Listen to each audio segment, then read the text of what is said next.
What's up, everybody? Welcome to Gojo and Mike Jr. That is me. Not with me, as always, super producer Brandon Newman, still on vacation. Drew and Isaiah holding it down for us here this week. And my father, Mike Golick Sr., and Dad, one of us has to change. What the hell, man? What are you doing? What are you doing wearing the same shirt as me? I am the elder. I get first dibs. So I'm going to need you to change your shirt. This is ridiculous. For anyone, as always, we got a great show. Download, subscribe, rate, review, 5-star rating, DraftKings YouTube, DraftKingsNetwork.com. But for anyone watching this visually right now, so we had the Golick Family Foundation Subpar Classic about 2-3 weeks ago at this point, and had a fresh round of, shirts in the swag bag for everybody that came. Want to make everyone feel the love.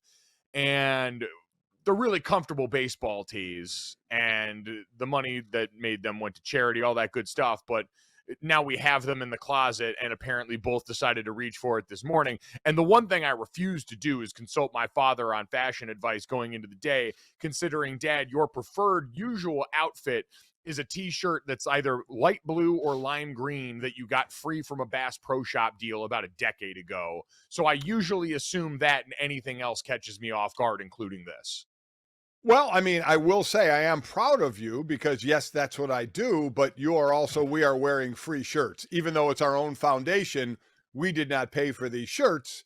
So there was a point when I was in the NFL where your mother told me to stop bringing home T-shirts and hats, because every other day there'd be a company or whatever that would send their T-shirt or their hat hoping we would wear it in an interview or something. And I would bring it home. And your mother was like, just stop bringing home free stuff. But I'm one of those, if it's free, it's for me, and give me 3. So I'm all for it. So I'm proud to see that you are as well. And at least, though we look ridiculous in the fact that we're dressed the same, at least we are wearing free stuff. That is true, and stuff that promotes back to the good cause. Again, the Golick Family Foundation, so you can support the Subpar Classic, all those things that we've talked about on here before to help give back to the local South Bend community, which, I mean, honestly, is what instilled the value of take free stuff is college. There is no place that offers you more free T-shirts on a more regular basis than being on a college campus for various clubs and stuff. So shout out to college for making that happen. And speaking of college, that seems to be where everything is happening right now. I know we always talk about July as the dog days of summer, but apparently it's the portion of summer where we now need a certified law degree to be able to digest sports headlines right now. We've got the Senate hearing on the PGA Live merger starting exactly as we are beginning the show, and we have got everything that continues to happen around the Bob Huggins, West Virginia, will they, won't they, of letting him go and firing him, and the news from yesterday that Northwestern has fired head football coach Pat Fitzgerald after allegations of widespread hazing within the football program. And Dad, that story, the Bob Huggins story we'll get to in a bit, is a little bit more cut and dry, even if it's now delved into the fully ridiculous, where lawyers are, I'm sure, relishing in sending some of the snarkiest emails and letters I have ever sent back and forth while they all collect paychecks. The Pat Fitzgerald news broke yesterday, Dad, and while we talked about it on the show, Northwestern had put themselves in a position where now this was possible. I still truly wasn't sure, in a world where we are only a few years removed from everything that went on surrounding Iowa football and Kirk Ferentz and the allegations of a program that had a culture that was toxic and detrimental, especially to black players on that team. I was wondering if they might try and run the same play. And instead, Pat Fitzgerald, now after years there as a player, 17 years there as a coach, can no longer call himself that. Was there any part of you at this point that was still surprised when that news finally came down yesterday?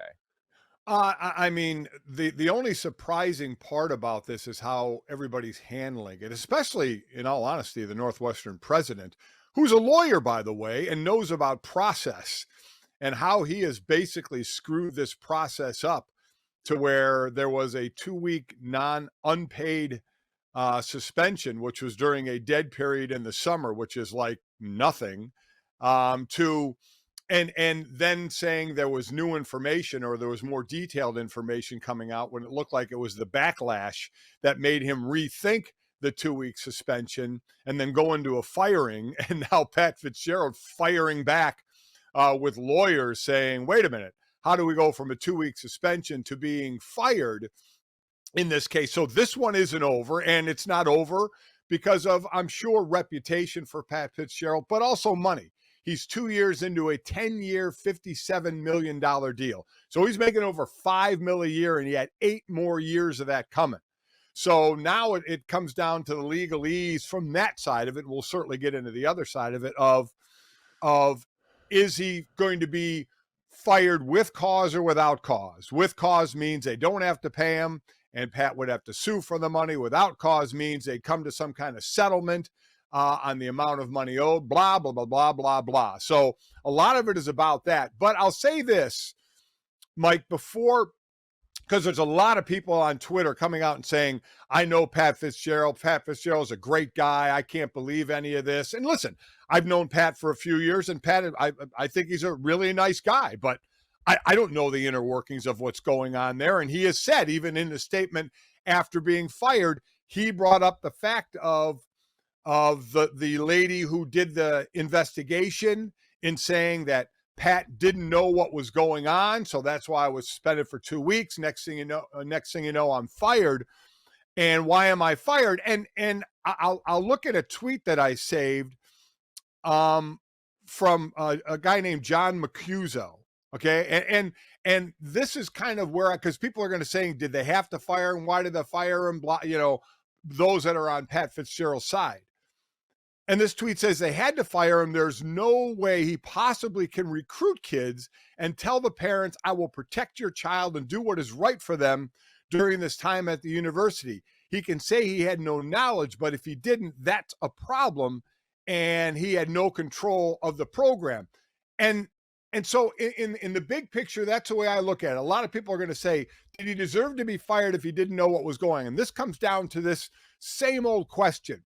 How much should the head coach know what's going on in his program, right? We know as parents, we tried to know what you and Jake and Sydney were always doing. And in all honesty, there's no way we knew everything you guys were doing if you didn't want to tell us, right? But it's our job to know and be responsible for you guys. And for a coach, multiply that by a ton for the number of players a coach is responsible for, of trying to know everything. So for those that are saying, well, he can't possibly know everything, so how can you fire him if an investigation shows he didn't know? But to the point of that tweet, I think this is the way it had to go, even if he had zero knowledge of what was going on. Because I agree, college sports is about bringing in the 18-year-olds, no matter what sport it is. That's the lifeblood of your program. And how are you going to sit in a living room and say, come to my school, I'll take care of your child, and the parents saying, well, wait a minute, I mean, look what's going on there under your watch. Yes, but the investigation said I didn't know anything about it. And a parent would say, well, that's a problem too, if you don't know what's going on in your program. So I understand the fact that even if Pat didn't know, and there are those that aren't going to believe it, will we ever find out the truth? And we may, if this thing goes to court, because there's this thing called discovery, and then there may be witnesses that really, that now you're talking about perjury if you in fact are lying. So we may find out more, but I can understand it'd be very difficult for Pat to go into a living room and try and convince parents and a kid to come to that school and say, I have everything under control there.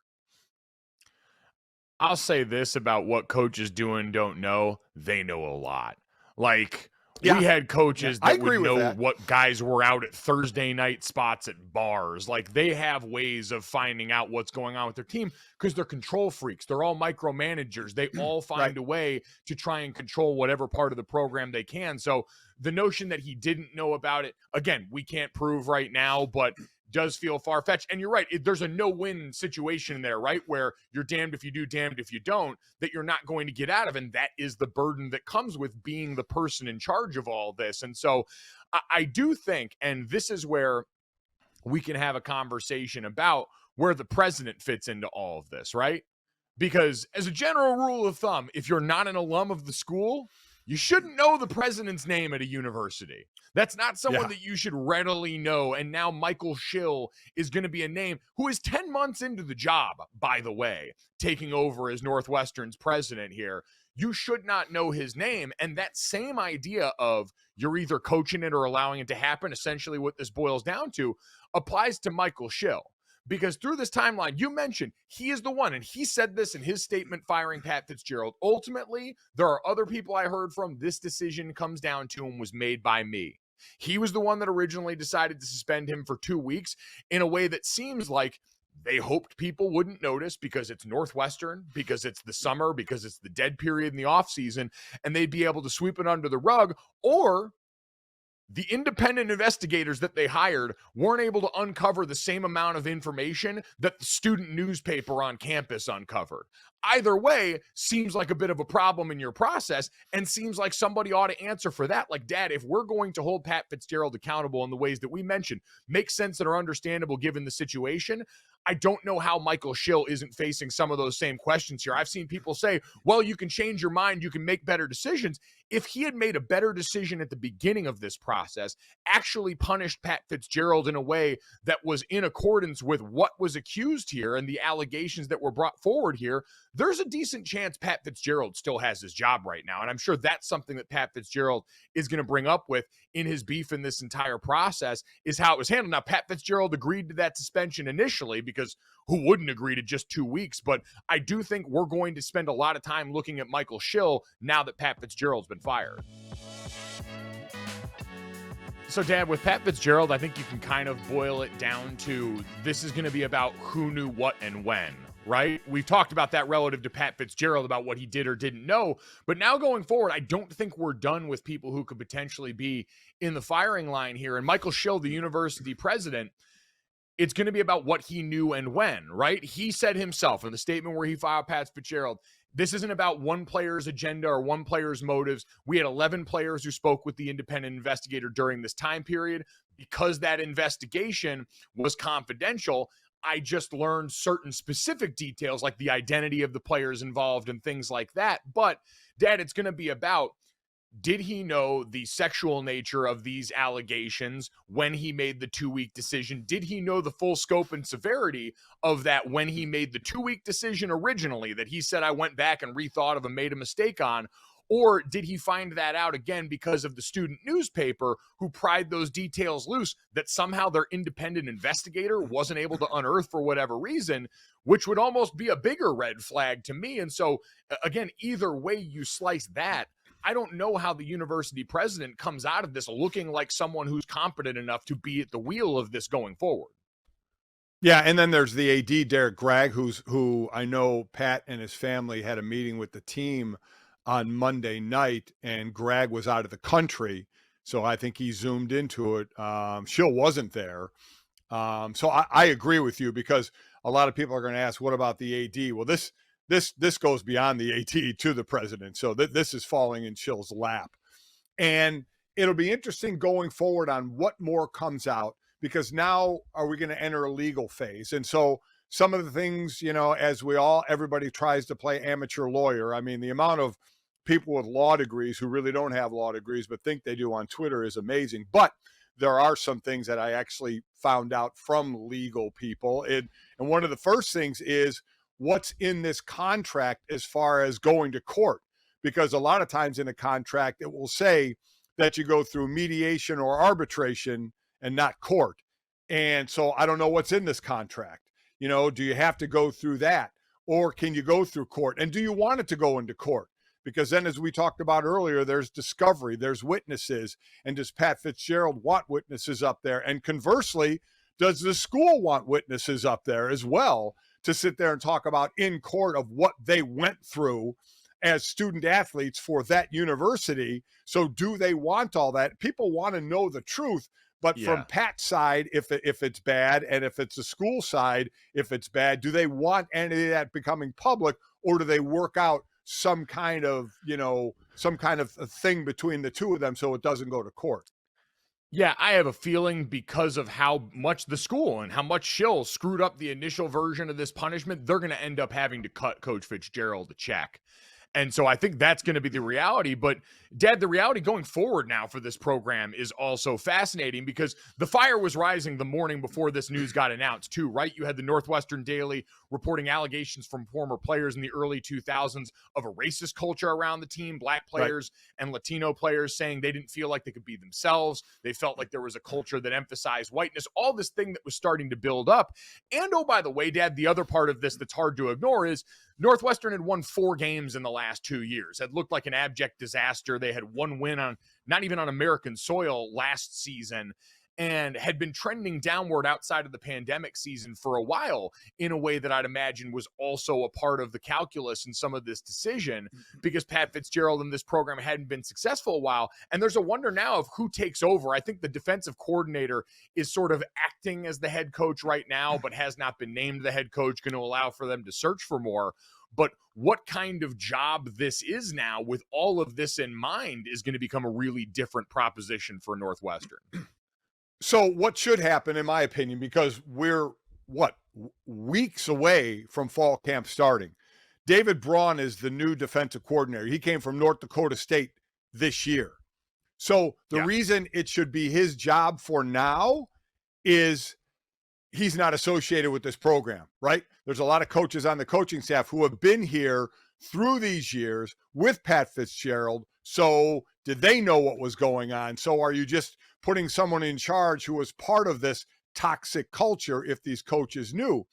So Braun, I think, is the obvious choice. He has not been here. He is not part of any kind of pass for this. So at least for this year, I think it would be, in my opinion, crazy to bring in somebody completely new who hasn't been in. Braun, even though he hasn't been there a long time, has put his system in since he got there in January and knows what the offense looks like a little bit, obviously, because he's been there a few months.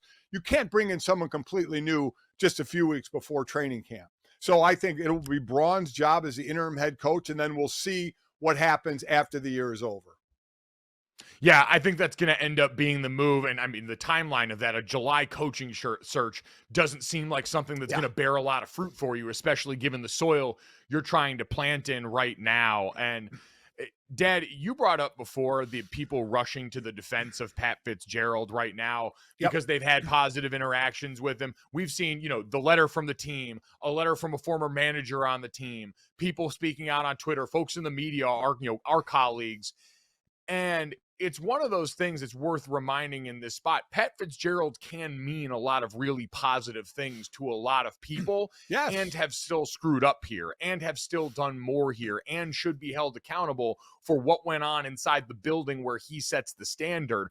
All those things can be true at once. And I understand all those people that feel like the man that they know or claim to know could not be capable of these things. But especially for us in the media, for people that work around this, it's a reminder you only know these people so much. You only know these programs so much.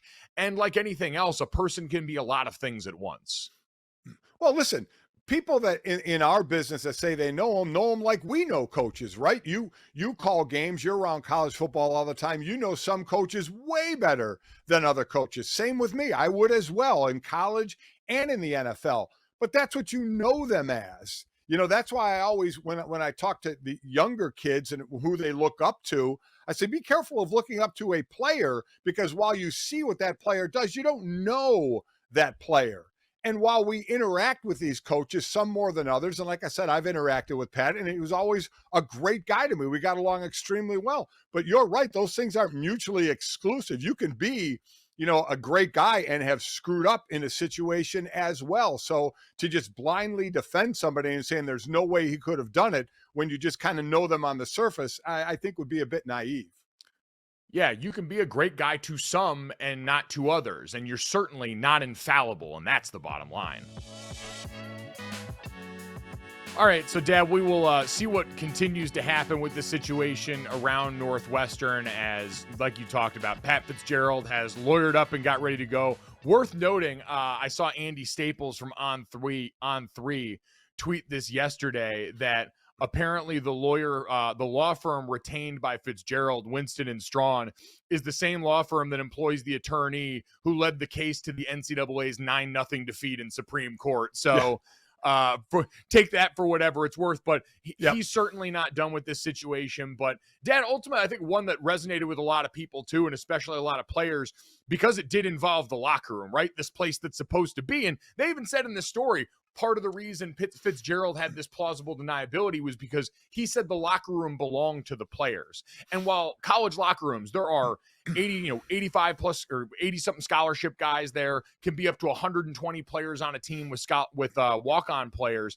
It's a big ecosystem. They will probably never all be perfect. There's too many bodies in there for someone not to have a bad time, but for something to be this pervasive in the place that's supposed to be the most comfortable area for you to interact with your teammates. It is supposed to be your safe haven during the program. It is supposed to be your space. And for this to have infiltrated it in a way that, listen, my experience in locker rooms is only mine. I can't speak for every locker room everywhere, but in, talking to other guys from different programs and stuff, like, I want to stress people, this is not something that happens all over the place. As someone said to me yesterday, hazing is when you give somebody like a dumb haircut or make them sing the fight song or something like that. It's not this. This is bullying. This is so far over the line in a way that I want to make abundantly clear is not happening in a bunch of places. Yeah, because I saw a lot of that on Twitter as well that are like, oh, these, kids guys are just being guys. It's just hazing, it's just in fun. No, I mean, some of this crosses the line, and you're right, and it should be said, because I've been obviously in college locker rooms and pro locker rooms as well, and nothing ever approached this. We did the haircuts, we did the singing, and that's as far as it went. I mean, so to sit there and say, oh, this happens everywhere, there might be some form of, when you use the word hazing, that sounds like it's crossing the line. Some form of whatever word you want to use. If you want to use hazing, that's fine. That is done. But my God, I mean, reading about this, it's well beyond the line. And to your point about the locker room, most coaches want the locker room to be the players, whether it's college, whether it's the NFL, both of them. They want the players to have their space. But especially in college, there's somebody outside, involved with the staff. I don't know whether it's a coach, whether it's the coach's right-hand man, somebody knows outside of the players of what's going on, gets the pulse of the team. Like you said, knows where the players go out on Thursday nights to what bars, knows the people that they're hanging out with. There's somebody on a staff that knows that. Now, whether you choose to tell the coach about it, because then there's your plausible deniability, or do they have that person just try and handle it?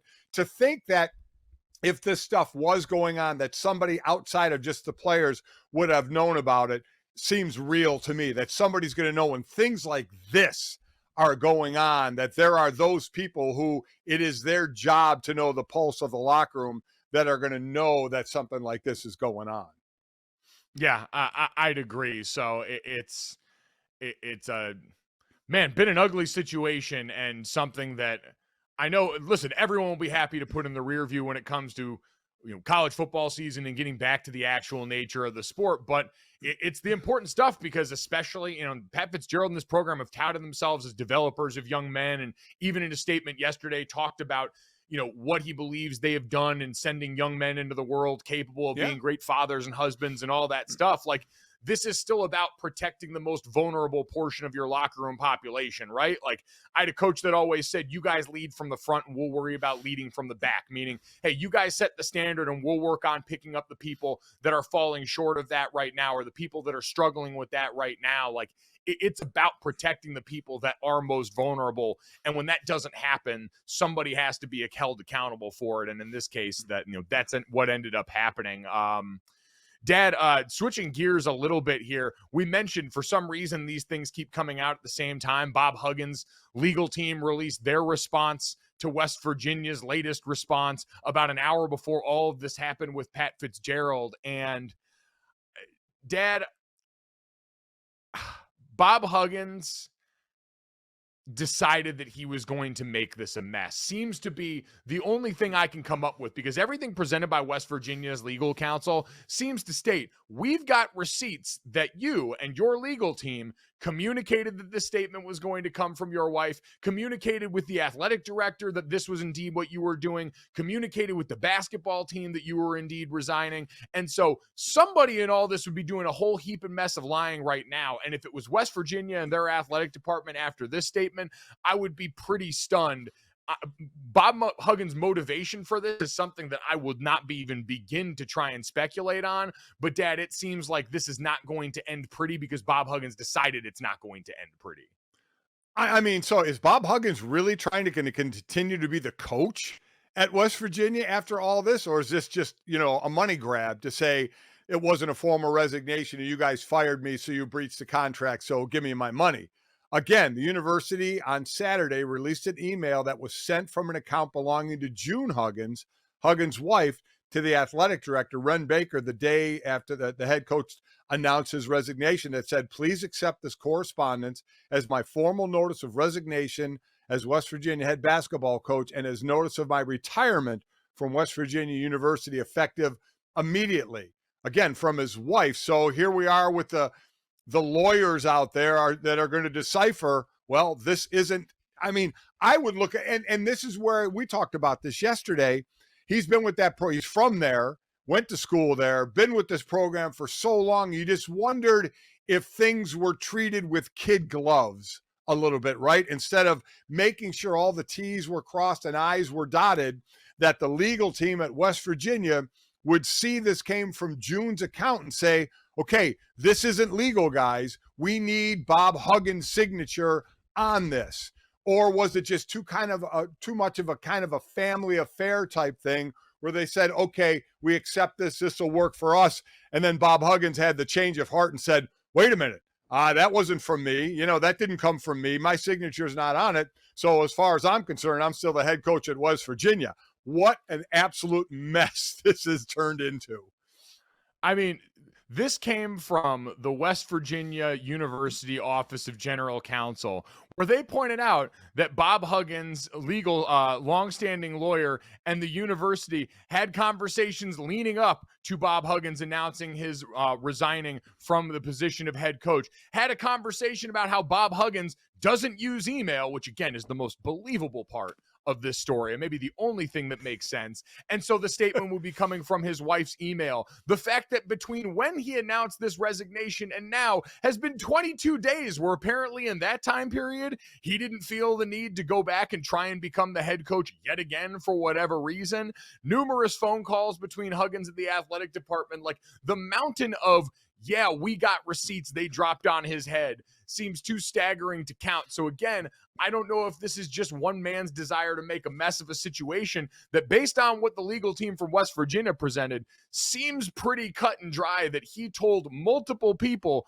yeah, I'm done here, cleared out his office, and then decided he wanted to come back and shove a few more things in there. So and it's one of those things you mentioned, Dad. I saw a bunch of people go to the point of, does Bob Huggins really want this to be his legacy? I can assure you, people in the midst of their legacy spend a lot less time thinking about their legacy than the rest of us on the outside, right? For everyone who wants Bob Huggins, who, like you said, means all those things to West Virginia and means all those things to his players, to act a certain way, these are the same people that didn't want to see Emmitt Smith in a Cardinals jersey at the end of his career. Like, that's not how people operate when they're in the fire right now, and that's exactly where Bob Huggins is. I always like reading kind of legal terms because there's always words I don't understand. And there's one in this, because as Bob Huggins has now said, I did not resign. I'm still the basketball coach. Did you see the response from the school?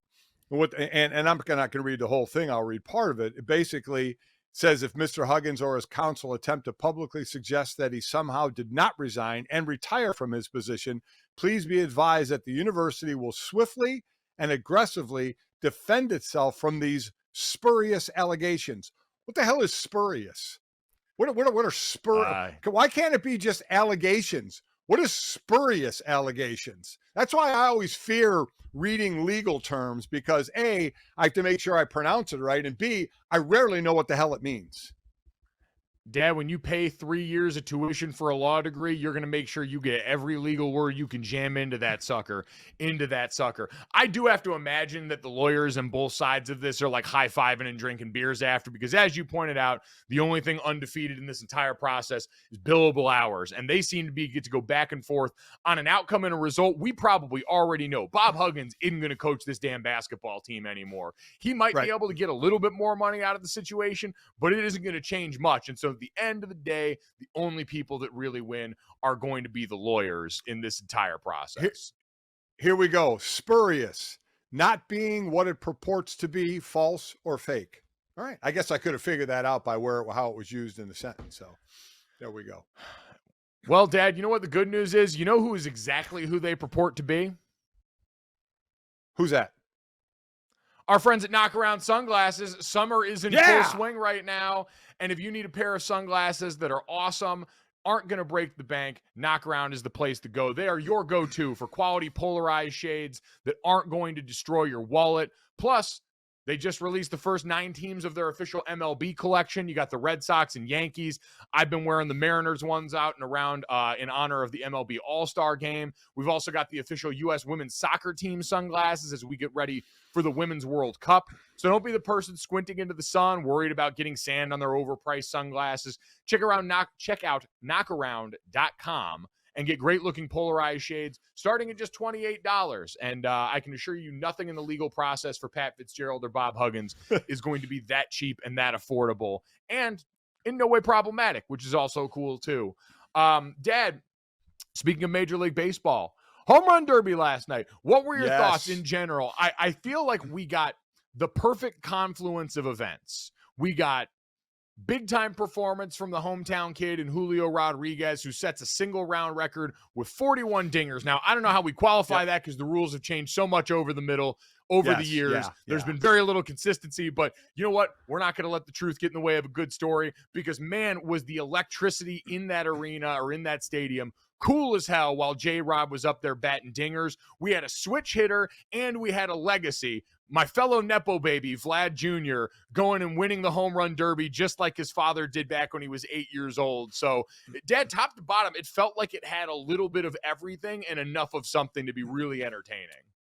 So Audley Rutschman, to me, started off the wow moments of the night, right? The kid from the Orioles. He had 27 home runs. He had the extra time, extra minute, either 30 seconds or a minute. I can't remember which it was. But in the extra time he had, I think he hit 7 home runs. Now, in the first 3 minutes, he was batting lefty. And in his extra time, he switched hit to right-handed, and I think it was 7 more home runs. It was a surreal moment. I mean, he was like everybody, when you get players there, it's kind of like the players who are at the All-Star game, NBA All-Star game, when they're taking videos at the dunk contest and just high-fiving the guys that are dunking. All the players going to Audley and just congratulating him on how cool that was, switch hitting and getting to 27 home runs. And that lasted all of about 4 minutes until Luis Robert Jr. hit 28 home runs and knocked him out of the round. So his 15 minutes of fame were more like 4 minutes of fame, and he was done. And then it was, you mentioned it, the hometown kid, Julio Rodriguez, with 41 home runs. I mean, that's a season in 3 minutes of what that is. And unfortunately for him, it's like he knocked all his energy out. Right? Because in the second round, it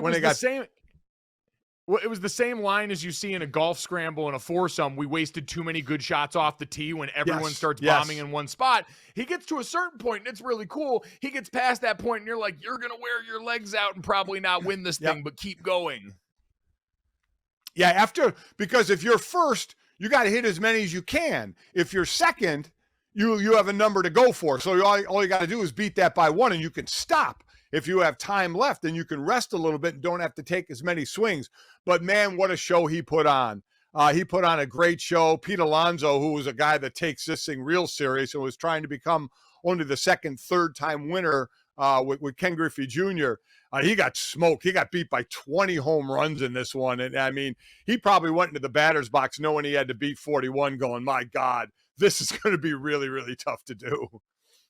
Yeah, and considering Pete Alonso had been in the dugout doing pull-ups and deadlifts the entire time getting ready, and it somehow still wasn't enough, I have to imagine that's going to eat at him, because you're right. That's a man that cares an awful lot about it. And, Mookie Betts, I did appreciate, we talked about Mookie Betts only did the home run derby because his wife said she wanted him to do it, said it was one of those things that he really hadn't done yet, one of the last few things he hadn't done in his career.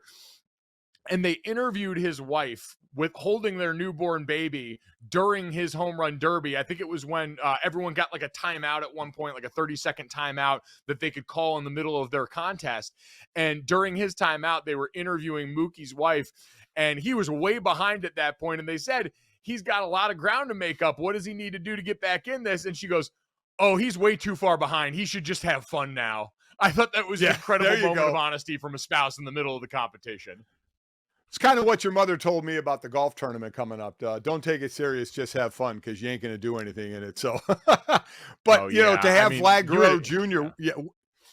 To have Vlad Jr. win this thing. I mean, the only father, his dad won it, 16 years ago. They had a great picture of Vlad Jr. I think he was like 12 or something like that when his dad won it. And they had the picture of him winning it. So it was a very cool, and I thought he was going to be at a disadvantage because he went second in the semifinals. Then he got to the finals and he was the lower seed, so he had to go first. So I thought he was going to be worn out when he went against, and I hate not pronouncing Randy's name correctly. Maybe you Randy Arozarena better than me. Arozarena, he put on a great show. I loved how he brought out his boots all the time. I kept thinking he was going to put the boots on, these like cowboy boots on, and hit. But what a show he put on to make it to the finals. And I thought he definitely had the advantage in the finals because Vlad had to go first. But it turns out that Randy had about 45 minutes of downtime because of all that. And he ended up one or two home runs short.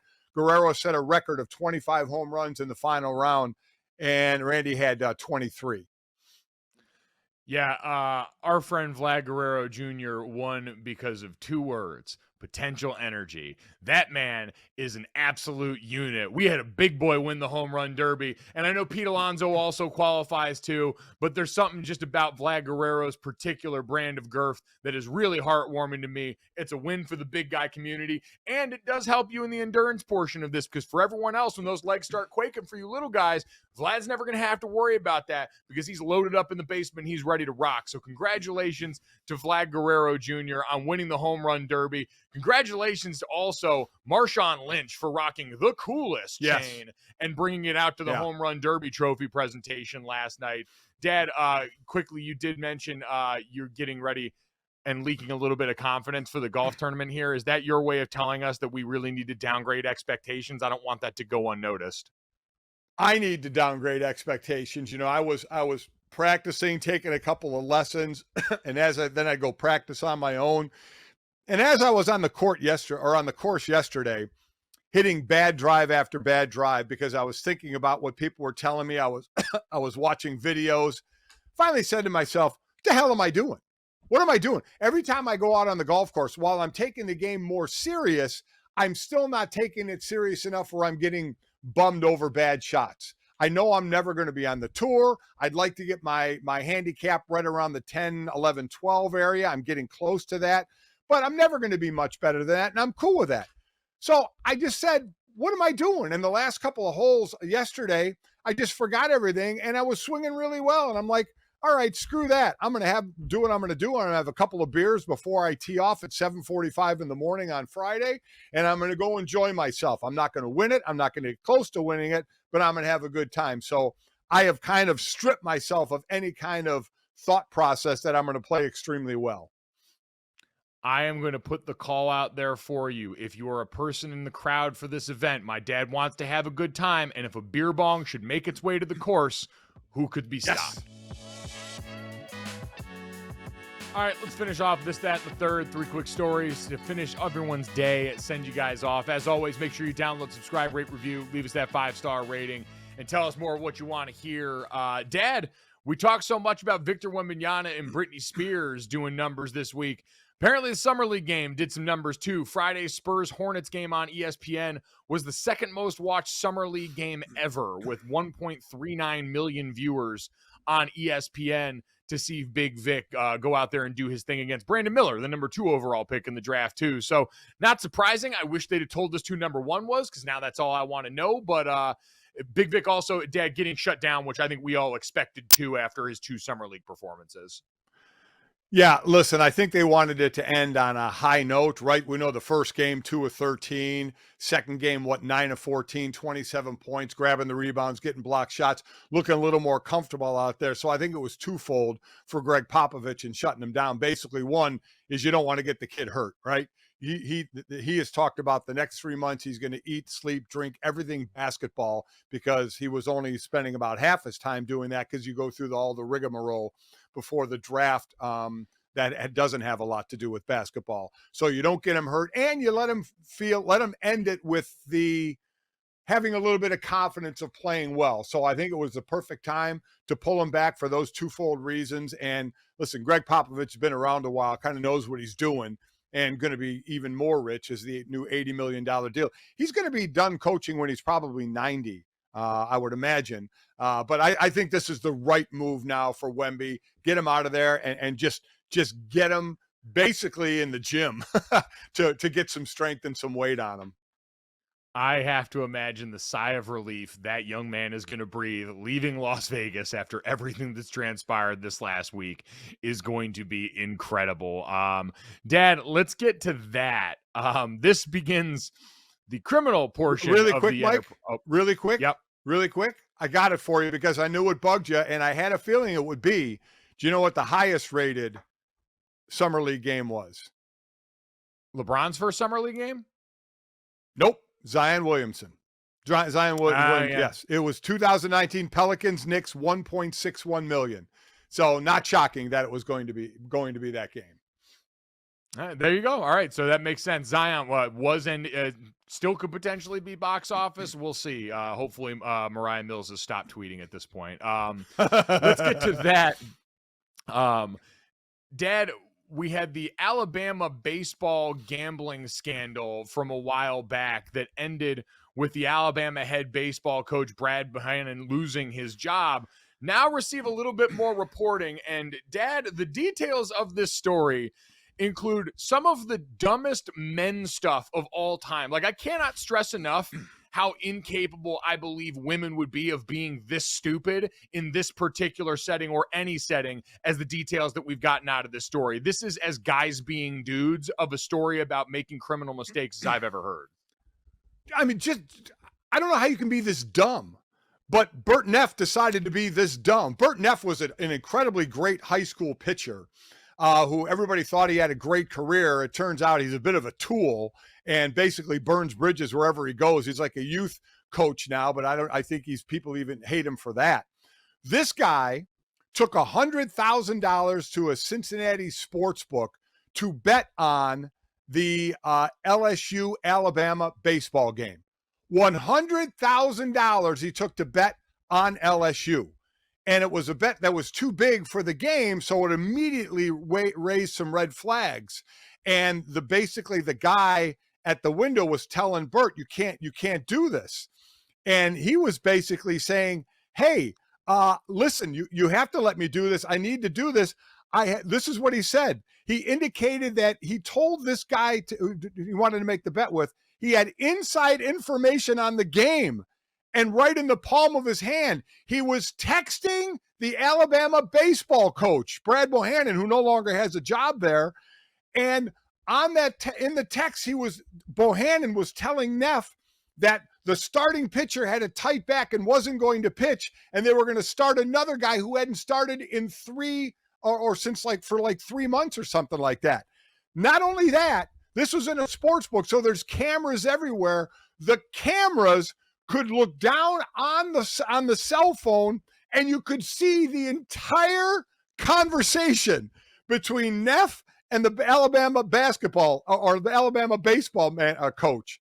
I mean, how stupid can you be? You try and make a bet that's too big. You tell the guy that's not letting you make the bet, I have inside information, and then you have it on their phone, which the camera is catching, and you're able to read the entire conversation. I mean, I don't even want to be associated as the same gender as this guy for how stupid he is in this situation. But here we are. This is just another black mark against men, of how dumb we can be. Thanks, Bert, for that one. I just want to know, because this is not the only school that was potentially implicated by him as well. Apparently, there are allegations or possible connections between him and staffers that were eliminated at Cincinnati, where his son is a pitcher, at Xavier, according to sources. Is this a guy who's been gambling for a while? Because he seems to be someone who is operating like this is his first time. Everything I've ever heard about betting on college baseball is that there aren't a lot of people putting big time bets on college baseball games ever. Everything about this situation screamed to be a red flag right now. This man is to gambling what Steve Carell in the 40-year-old version was to talking about boobs. It seems ridiculous. So I'm glad that they've got him done with this now, obviously, but I'm going to miss the sheer stupidity of this story, which, Dad, is a perfect segue to the third. Now, we've got that story about someone being a full-blown moron, and we've got this story who may be the only actual, legitimate criminal mastermind among the bunch. It was reported yesterday that the FBI had finally captured and arrested Xavier Bubadar, better known as Chiefsaholic, the Chiefs superfan who wears a wolf costume to Chiefs home games. The 28-year-old was charged with 1 count of bank theft and 1 count of transporting stolen property across state lines. He would routinely wear the wolf costume to games and had been on the run since March after he failed to appear for a court date. The Greater Kansas City Crime Stoppers had placed him on their most wanted list, getting up to as high as number 5 last month. Dad, Chiefsaholic had been on the lam for quite some time, had been incorporated into the Chargers preseason schedule release video, has become so much folklore that I am bracing myself for the headline, Chiefsaholic has escaped from jail, in the next few weeks. There is no way we have heard the last of this man. And if you're going to be a criminal, because obviously you know what you're doing, you don't, by accident fall into that. Would you want to be higher on the most wanted list? Would you try and make yourself the highest you could? It got to number 5. I mean, do you want to get up the ladder there a little bit and say, you know what, I'd like to be number 1 somehow, some way? I wonder if that's a goal of anybody's once you make the most wanted list. I mean, he's 28 years old, so I would assume he came up playing Grand Theft Auto like a lot of us. And yeah, I thought you spent most of your time in that game trying to get 5 stars so that you'd have tanks and the whole government coming after you. And so I'd imagine if he was goal-oriented at all, that was probably something he was holding out for. Again, to go down like this, it was 6. So he was on the run for 6 weeks. It was a good long stretch there. He cut off his ankle monitor and was discovered near a Tulsa mall after he didn't appear for that arraignment hearing. Had $1 million warrant issued. That had to feel pretty nice, at least. A 7-figure warrant issued for your arrest feels like you've kind of hit the big time. So would you, if you saw him in his outfit and you knew all this, if there was a reward, would you turn him in? Man, I don't know if I want to be known as the guy who turned it in. I might do it, but I don't think I'd be able to take the reward right now, especially what he did was criminal, absolutely needs to